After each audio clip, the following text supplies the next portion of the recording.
Now I'm going to talk about the mean of a discrete random variable. And so to find the mean of a discrete random variable, you either need to be given the probability distribution or you need to be able to find the probability distribution. From there, you take each data value and you multiply it by its probability, and then you add those results at the end. So for instance, you take the first data value and you multiply it by its probability. And then you take the second data value and you multiply it by its probability. And then the third times its probability, and then you add them all up, right? And so that's what this symbol means right here. So this is sigma. It's actually capital sigma, and it just stands for sum. So the sum of the data values times their probabilities, right? Now let's find the mean of the previous example. And so here's the probability distribution again. And so before I can actually find the mean, I need to convert each of these percentages to decimals. So for instance, this 27% is really going to be 0.27.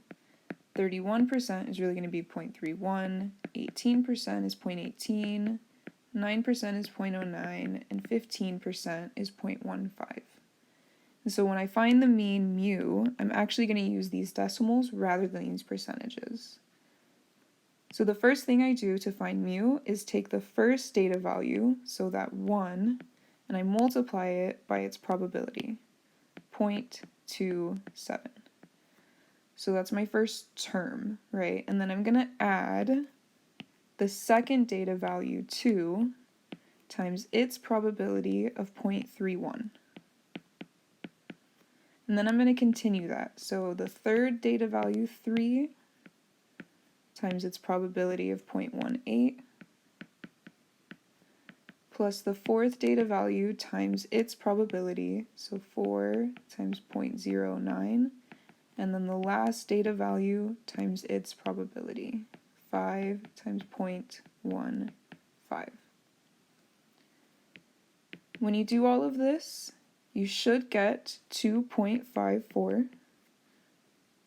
So to interpret this, what we would say is we would expect